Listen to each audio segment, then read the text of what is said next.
All right. Good day, everyone. So today we're going to proceed with lesson number 10. All right. So before we proceed, no, babasahin ko muna yung learning outcomes natin. So number one, articulate the symbols for the 8 brief forms.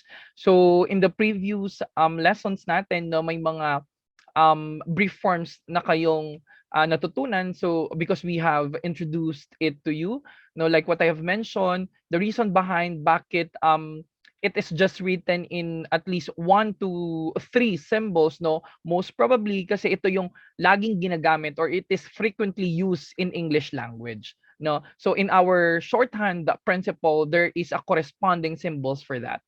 Okay, so next we are going to have we're going to articulate the symbols for the theory and brief form phrases, no, like what we have defined with regards to the phrases.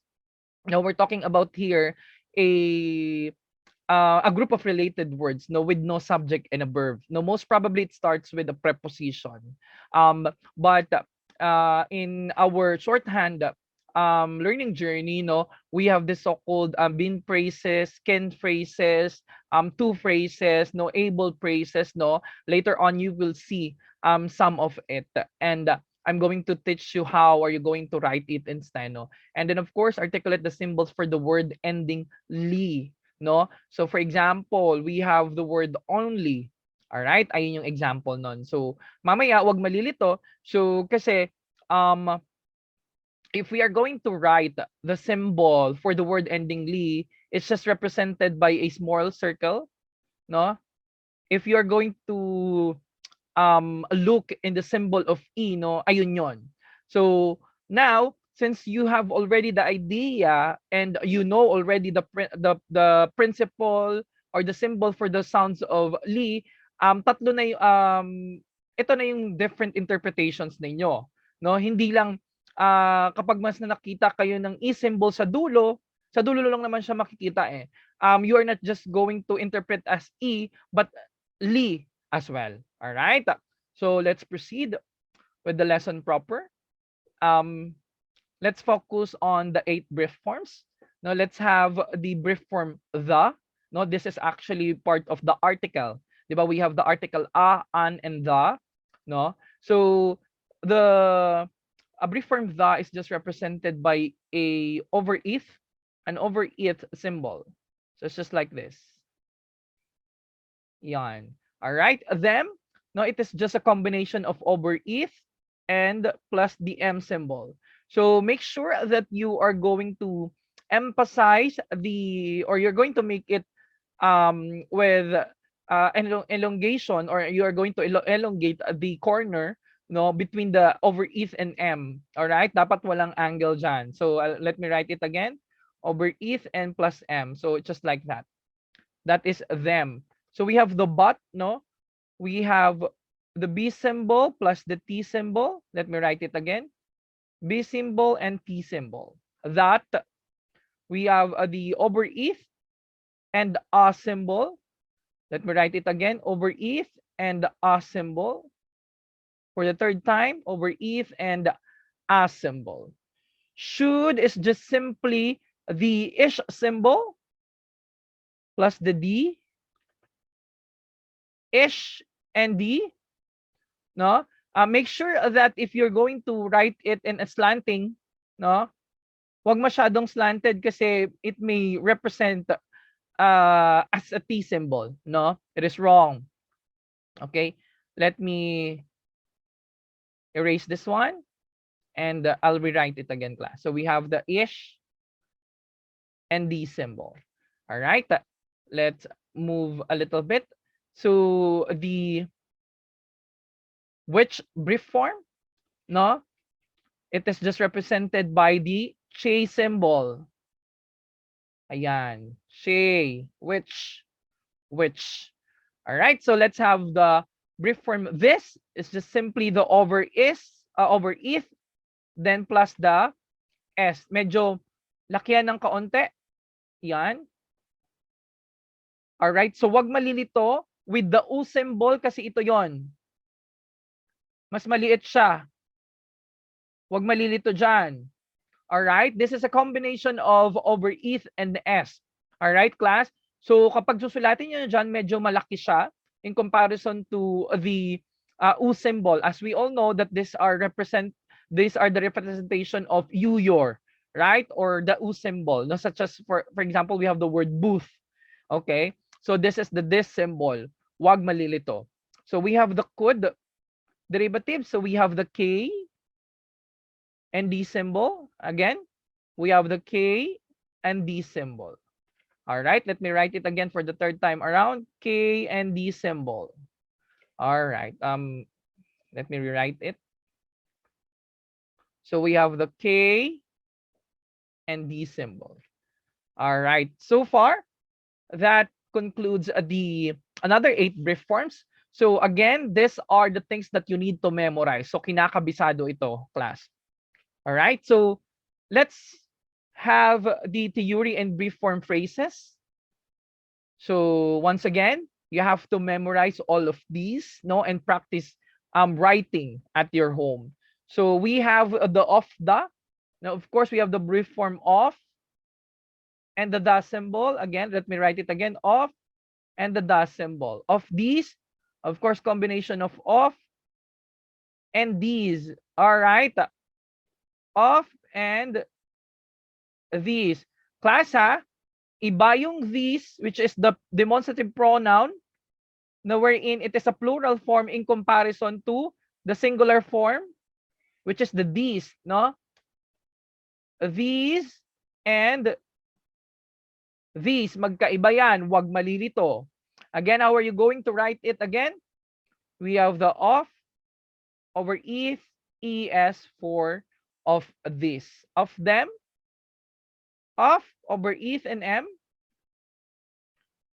of over and m. And then on the, we have the o and the o and the. Okay, so as the, just simply as and the symbol again. As, it is a right s and the symbol. To the, we have the to and then the. Tu, the. All right, to the. All right, we have the for the, we have the for symbol and then the. For the brief forms and then the symbol. Let me write it again, medyo humaba yung over if. For and then the over if. For this, again, for or the F symbol plus the this. Okay, for and then the this symbol. For you, for your, for you, for your F and U. So again, ha, you have to emphasize the alignment of proportion between the this symbol and then the U symbol or the you and your symbol. Okay, so this is for this. This is for you. Okay, kasi pag hindi nyo inobserve yan, mami-misrepresent nyo yan. Alright? So let's have the and the, just simply n, and then the symbol, again, n, and the symbol. On the, on, on, and then the symbol, o, n, and the symbol. Let us move it above. All right, let's have the brief form derivatives or phrases. Rather, is this, is, and this, is, and this. All right, this is, of course, look at this, ha? This plus is, this, and is. All right, so this is the, we have the, these, is, and the over it for the this, is, and then the. All right, so I hope that you are all following. So let's move on. So let's have the brief form phrases in these, no? Just simply the in and the this, in and this. On this, we have the on and these, on and these. All right, this will, no? So it's just simply like this. These and then the L symbol is there.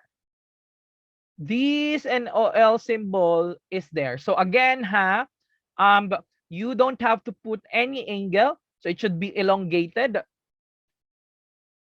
You have to write it with an is. Okay, so babagalan ko. We have the this will be. Tingnan nyo kung paano ko siya sinusulat ha. This will be. I'm writing it smoothly without an angle. All right? So let's have the word that will. Ito lang yon. Medyo mahirap ha. Over if, tapos doon yung will or the L symbol. All right? Again, over if, and then the will symbol for the will, that will. In which we have the in, and then the chase symbol, in, and then the chase symbol, which is we have the che and then is, che and then is, che and then is, or which is. Is in is not. We have the comma s and n, comma s and n is not. All right. Should be, we have the ish, db for should be, again, ish, db.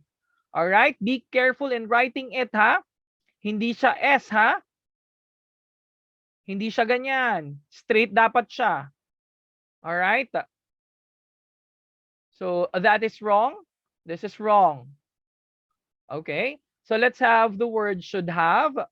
So kung kanina, baliktad, no? We have the ish, the, and v. So there is an angle there. Again, ish, the, and v. Wag malilito sa should be at should have. Okay?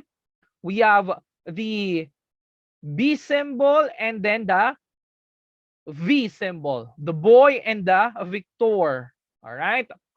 I could. We have the KD for I could. So let me move it, class. So let us write it below kasi yung spacing ko. Ayan. So we have the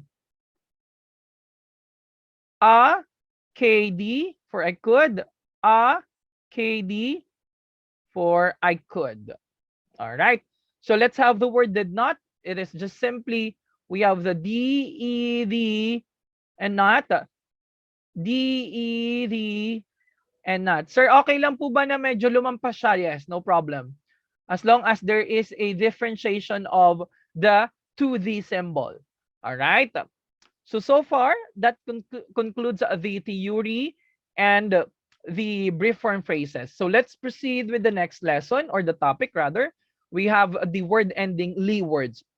Like what I have mentioned earlier, no? The word ending li is represented by a joined e symbol, no? E symbol na idudugtong sa dulo. So let's have the word only.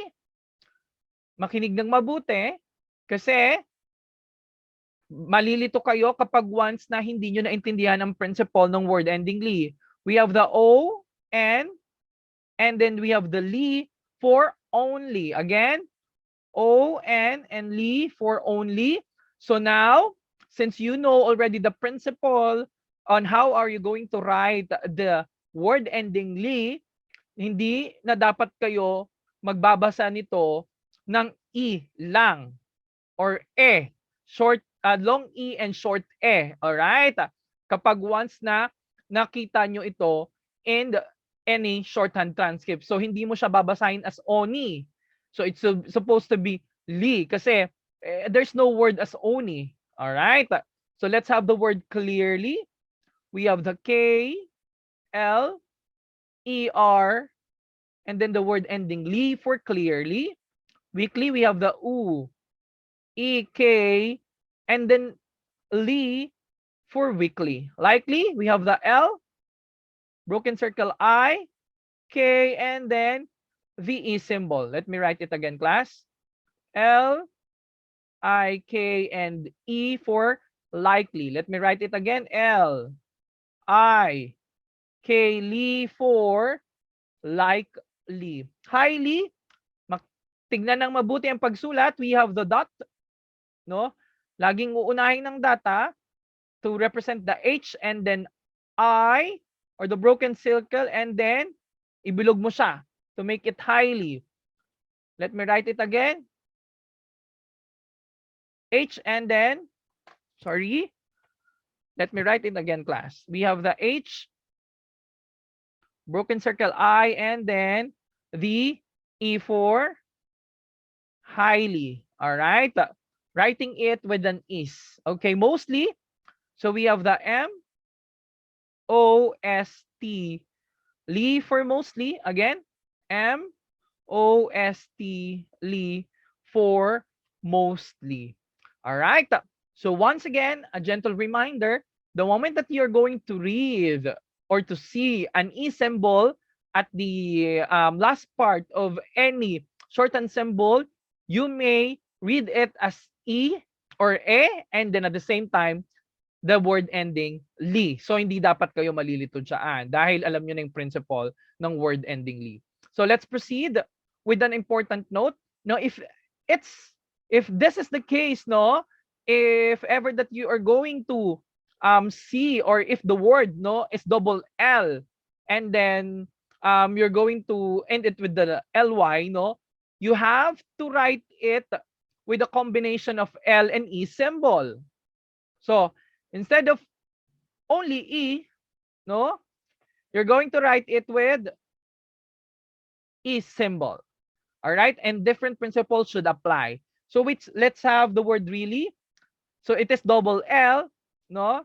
You're going to write it as R, E, L, and then the word ending li for really. R, E, and then the word ending li for really. Hindi mo siya susulatin as like this. All right? That is wrong. Really. Okay? Kasi you have double L and you are going to violate the principle. Okay, let's have the word finally. We have, let me put this one. This is wrong. Okay, so we have the finally F, I, N, L, Li for finally. Again, F, broken circle, I, N, L, and Li for finally. So we have the word total. As we all know, we have a minor vowel submitted here. So totally, T, O, T, L, Li for totally. Let me write it again. T, O, T, L, Li for totally. So far, that is lesson number 10. So please practice writing and reading at your home. So this is part of your assignment. Thank you so much. Have a good day, class.